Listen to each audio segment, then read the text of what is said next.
football. We're in a good mood here on a Wednesday, day before Thanksgiving. We will also be here tomorrow and Friday live because so much football. GDP presented by Intuit QuickBooks. We are live in New York City. Peter Schrager, Keenan Allen's biggest fan. That's right. Represent. And Nate Burleson. What is like the funniest comment that you're getting about the fact that you've been wearing that day in, day out? It's just all about me tucking it in. Really? Young people, old people. I'm wearing this jersey all week because I lost a challenge to Keenan Allen, and everybody was riding me for tucking it in. So I've gone untucked today. I feel better. I feel looser, and thank you guys for tipping me off too that it didn't look cool tucked in. I thought it was all right. I didn't mind it. You didn't mind it, Peter? I think you literally said during commercial it didn't look good. Did Kirk Cousins text you and say, I really like your jersey tucked in? No. Kirk Cousins got radio silence for the Maybe season. you should get some white New Balance shoes. Leave out. Transitions lenses. 70%. All right, but those 28.3, those are my people right there. That's the silent majority, right? Yeah. Come on. Speak up for me, guys. I may go back in. Or leave out. Time for the lead block. Time for the last block. Let's go. With more on tucking shirts, let's send it to Ian Rappaport. Kidding. Last time the Saints and Falcons faced off in Week 10, Atlanta won. It was a devastating win for this loss to the Saints, 26-9, the final score. On Thanksgiving night, the Saints have more than redemption on their minds. And here's what quarterback Drew Brees had to say about bouncing back. Obviously, we didn't play very well that first time around, and credit to them, they did play well. But bottom line, it's the next game. It's a very important game. We have the chance to win the division if we win this game, right? So, short week. So obviously, all that preparation is kind of compressed into a few days here. But honestly, at the end of the day, it doesn't matter who we're playing or where we're playing. The bottom line is it's the next game. We're just trying to be better than we were the previous time out and just keep searching for that best game. Taking a look at the NFC playoff picture, remember the Saints are also fighting for home field advantage in addition to an NFC South title. If they do beat the Falcons, it'll be the third year in a row that they lock up the division, Triggs. Yeah, this is the Saints division right now. They've got that big cushion, but oh wow, last time they played the Falcons, weird things happened. So what's the biggest adjustment you think that they have to make to get a win and bounce back? To me, there's something about the Saints team this year, and I said it yesterday, and I couldn't put my finger on it, but they don't have that juice of a team that's going to come into your building and blow you right out. They haven't done that much. They've won big games. They went to Seattle and won a game. They've won huge games this season, and yet I look at the Saints from last year, and it was a party. For most of the season, until they played the Cowboys in that game, it felt like they were beating teams by double digits and on a regular basis. They beat the Bengals. They went to Cincinnati. They beat the Bengals 51-14. They beat the Eagles 48-7. They beat the Redskins 43-19. And Alex Smith was the quarterback. That was that game where Brees broke the record. It wasn't like they were doing it against some bad Redskins team. So they haven't had that game yet this season.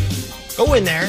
Go into Atlanta. They're going to be honoring Tony Gonzalez at halftime. The Falcons are going to have a whole whoop-de-doo on Thanksgiving national television and say, hey, I know you like the Niners and I know you like the Ravens, America, but we are the New Orleans Saints, and we are here to blow the doors off a team. I want to see a good 51-14 win heading into December where you're like, okay, the Saints are here to play too. They're not one of these teams that has to scratch out victories against backup quarterbacks. There's like a fun factor. The Choppa style with Teddy Bridgewater last year, the Sean Payton money with Ingram and Kamara finishing each other's sentences. It's definitely a little different. The Ravens have it all, I feel like. That's what we're seeing it. We want to see the Saints go off the top rope on somebody and then go up and do it again just for fun, right? We talk sometimes about the league has a lot of stars and then just a small handful of rock stars. And it used to be Cam and Vaughn and Gronk. The Saints' rock star is Alvin Kamara, and I want to see him jam again. I look at this as a band. Drew Brees is the lead singer. Michael Thomas is definitely like the rhythm section, the drums, the bass. He holds the whole thing together. But Kamara is the guy lighting his pants on fire, diving into the crowd with the guitar solo. Alvin Kamara, as talented as he is, you know how many rushing touchdowns he has this year? Nate, take a guess.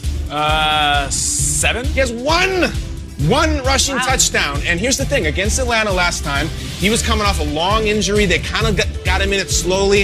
I think we are going to see over the last month of the season the reemergence of the rock star in New Orleans. I love Thomas. I love Brees. This guy gives them the sizzle, and now he's going to get the workload. We saw it in the second half last week. That's your biggest difference between this team and last time against the Falcons. 41, lighting his pants on fire. I think we'll see it. Last time against the Falcons, it was 4 first-half touches. And if this is a band, if this is a rock group, then the roadies kind of make this thing go, and that's the defense, right? And it just so happens that they're playing on the road. So I feel like it has to be their defense to complement what you're saying. Put up 50 points, and they hold somebody to 10 or 14 points. defense is going to have to step up. For this rock band to really get going, the defense is going to have to give the ball back to this offense. When you look at what they did last week, if you're the Atlanta Falcons, you're saying, okay, wait a minute. So the Carolina Panthers with a backup quarterback, they put up 31 points, and they almost won the game. Okay, that means we can do it. Matter of fact, let's look a few weeks back when we played them and put up 26 points. Oh, and we also settled for 4 Younghoe Koo field goals in that game, so we could have put up a lot more. So if you're the Falcons, you're sitting there saying, let's try to light up the scoreboard and keep up with this fast-paced offense. Now, if I'm saying that, and I'm an old retired player sitting here on TV talking about the game, what do you think the defense is thinking? They're saying, you know what? This Atlanta Falcons offense is going to come in and try to utilize all their superstars. So the pressure, it isn't on Drew Brees. Drew Brees is going to ball out. Mike Thomas is going to give you 10 catches. Albert Kamara at some point is going to get cooking.